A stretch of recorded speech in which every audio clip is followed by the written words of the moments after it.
ఒకప్పుడు Indian cinema అంటే బాలీవుడ్ ఏమో, కానీ ఇప్పుడు టాలీవుడ్ మాత్రమే. బాలీవుడ్, శాండిల్వుడ్, కోలీవుడ్, మాలీవుడ్ ఏ డైరెక్టర్ అయినా పాన్ ఇండియా కావాలంటే తెలుగు హీరోనే కావాలి. ఇండియన్ సినిమా అంటే గుర్తొచ్చేది టాలీవుడ్ అంతే. ఇంతకీ మరి బాలీవుడ్ పరిస్థితి ఏంటి అనుకుంటున్నారా? Have a look.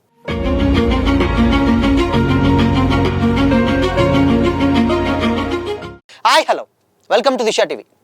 Indian cinema అంటే ఏంటి అంటే ఒకప్పుడు ఈ ప్రశ్నకు సమాధానం ఒక్కటే ఉండేది, అదే బాలీవుడ్. కానీ కాలం మారింది, స్క్రీన్ మారింది. ఇప్పుడు ఇండియన్ సినిమాకు కొత్త చిరునామా వచ్చింది, అదే తెలుగు సినిమా. ఒక రీజనల్ ఇండస్ట్రీ పాన్ ఇండియా డ్రీమ్ను ప్రపంచానికి పరిచయం చేసి మొత్తం ఇండియన్ సినిమా దిశనే మార్చేసింది. ఈ అద్భుతమైనటువంటి ప్రయాణం వెనుకున్నది ఎవరో కాదు, మన గ్లోబల్ డైరెక్టర్లు, మన బాక్స్ ఆఫీస్ సుల్తాన్లు. కేవలం డబ్బులు పెట్టి ఇతర భాషల్లో డబ్ చేసి సినిమా రిలీజ్ చేస్తే అది పాన్ ఇండియా సినిమా కాదు. అన్ని భాషల ఆడియన్స్ హృదయాలను గెలుచుకోవాలి. ఆ మ్యాజిక్ను ప్రపంచానికి పరిచయం చేసింది ఫస్ట్ ఎస్ఎస్ రాజమౌళినే. 2015లో బాహుబలి ది బిగినింగ్తో తెలుగు సినిమా చరిత్రను రెండుగా విభజించారు. దాని వెనుక ఉన్నటువంటి హీరో ప్రభాస్ దేశవ్యాప్తంగా బాహుబలిగా మారిపోయారు. బాలీవుడ్ సైతం షాక్ అయ్యేలా చేసినటువంటి ఆ కలెక్షన్ల సునామీకి అసలు కారణం రాజమౌళి విజన్. ఆ తర్వాత వచ్చిన బాహుబలి ది కన్క్లూజన్ ఇండియన్ సినిమాలో 1000 కోట్ల వసూలు చేసి మొట్టమొదటి తెలుగు సినిమాగా రికార్డు సృష్టించింది. ఇది కేవలం తెలుగు సినిమా విజయమే కాదు, మన టెక్నికల్ ఎక్సలెన్స్కు ఒక నిదర్శనం. ఆ తర్వాత రాజమౌళి, రామ్ చరణ్, ఎన్టీఆర్ ముగ్గురు కలిసి RRRతో ఇండియన్ సినిమాను ఏకంగా ఆస్కార్ వేదికపై నిలబెట్టారు. నాటు నాటు పాట గ్లోబల్ లెవెల్లో హిట్ అయింది. కేవలం డబ్బింగ్ సినిమాలతో ఆడితే మన సినిమా హాలీవుడ్ యాక్టర్స్, డైరెక్టర్స్ సైతం తెలుగు సినిమా గురించి మాట్లాడుకున్నారు. ఈ విజయానికి రూపశిల్పి రాజమౌళినే. నేడు ఇండియాలో హైయెస్ట్ పెయిడ్ డైరెక్టర్లు మన తెలుగు డైరెక్టర్లే నలుగురు ఉన్నారు. రాజమౌళి, సుకుమార్, సందీప్ రెడ్డి వంగ, నాగ్ అశ్విన్. ఇప్పుడు అదే లిస్టులోకి ఎన్టీఆర్ సినిమాతో త్రివిక్రమ్ సైతం ఆ లిస్టులో జాయిన్ అవబోతున్నారు. ఇంకా చెప్పుకుంటూ పోతే చాలా పేర్లే వినిపిస్తాయి. ఈ పేర్ల చుట్టూ ఇప్పుడు ఇండియన్ సినిమా తిరుగుతుంది. మన డైరెక్టర్ల విజన్ ఎంత గొప్పదో మన హీరోల స్టామినా అంతకు మించి. అందుకే ఇవాళ ప్రతి డైరెక్టర్కి కావాల్సింది మన Telugu హీరోలే.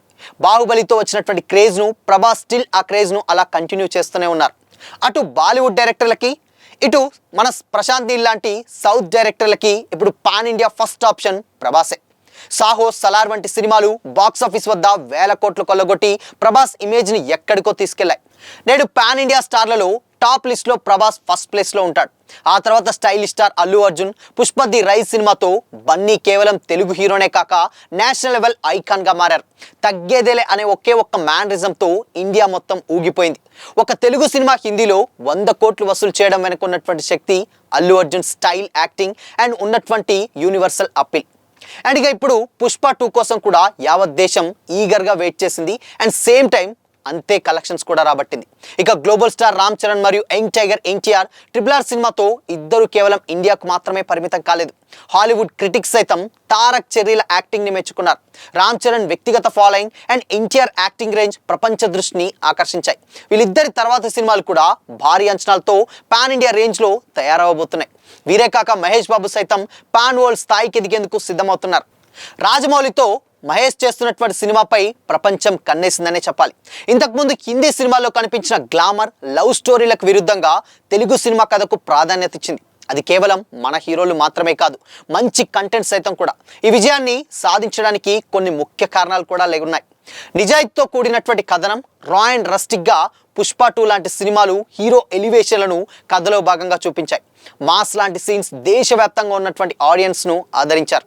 Action and visuals, Rajamouli, Prashanth Neel సినిమాల్లోని భారీ యాక్షన్ ఎపిసోడ్స్, గ్రాఫిక్స్ సినీ లవర్స్కు కొత్త అనుభూతినిచ్చాయి. KGFలోని పవర్ ప్యాక్ వైలెన్స్, సలార్లోని డార్క్ టోన్ ఇప్పుడు ఫార్ములానే పాన్ ఇండియాకు కొత్త ట్రెండ్గా చేసింది. Mass elevations and emotion. Telugu డైరెక్టర్లు కేవలం టెక్నాలజీ పైనే కాకుండా కథలో ఉండేటువంటి బలమైనటువంటి ఎమోషన్స్ పైన దృష్టి పెట్టారు. అదే విజయాన్ని కూడా తీసుకొచ్చింది. ఇదంతా చూస్తుంటే ఇప్పుడు బాలీవుడ్ స్టార్స్ కూడా మన తెలుగు డైరెక్టర్లతో పనిచేయడానికి క్యూ కడుతున్నారు. ఎందుకంటే వారికి ఇప్పుడు కావాల్సింది గ్లోబల్ లెవెల్లో గుర్తింపు. ఆ గుర్తింపు ఇవ్వగలిగేది తెలుగు సినిమా మాత్రమే. పాత తరం హీరోలే కాదు, కొత్త తరం తెలుగు హీరోలు కూడా పాన్ ఇండియా మార్కెట్ని టార్గెట్ చేస్తున్నారు. విజయ్ దేవరకొండ తన సహజమైనటువంటి శైలితో, నిఖిల్ సిద్ధార్థ్ వంటి యంగ్ హీరోలు, కార్తికేయ వంటి కంటెంట్ బేస్డ్ సినిమాలతో నార్త్ ఆడియన్స్ను మెచ్చుకుంటున్నారు. అండ్ ఇక తెలుగు సినిమా మార్కెట్ ఎంత విస్తరించిందంటే ఇప్పుడు ఏ చిన్న హీరో సినిమా చేసినా దాన్ని అన్ని భాషల్లో డబ్ చేసి దేశవ్యాప్తంగా విడుదల చేస్తున్నారు. మంచి కంటెంట్ ఉంటే ఆడియన్స్ ఎక్కడున్నా చూస్తారని కూడా నిరూపించారు. ఒకప్పుడు ఇండియన్ సినిమా అంటే బాలీవుడ్, కానీ దాన్ని మార్చిన ధైర్యం, పాన్ ఇండియా కళ నిజం చేసినటువంటి విజన్, ఆ స్టార్ వరకు వెళ్ళినటువంటి ప్రతిభ, ఇదంతా మన తెలుగు ఇండస్ట్రీ సొంతమనే చెప్పాలి. మన హీరోలు, డైరెక్టర్లు తమ ప్రతిభతో భారతీయ సినిమాకు కొత్త శక్తినిచ్చారు. మరి మీరేమనుకుంటున్నారు? తెలుగు సినిమా గ్లోబల్ లెవెల్లో వెళ్ళడానికి గల కారణం ఏంటి? ఈ పాన్ ఇండియా సక్సెస్ల మీద మీ ఒపీనియన్ ఏంటి? అండ్ భారతీయ సినిమాను నెక్స్ట్ లెవెల్కి తీసుకెళ్ళబోయే నెక్స్ట్ తెలుగు హీరోస్ ఎవరనుకుంటున్నారు? మీ ఒపీనియన్ని కామెంట్ చేసి చెప్పండి.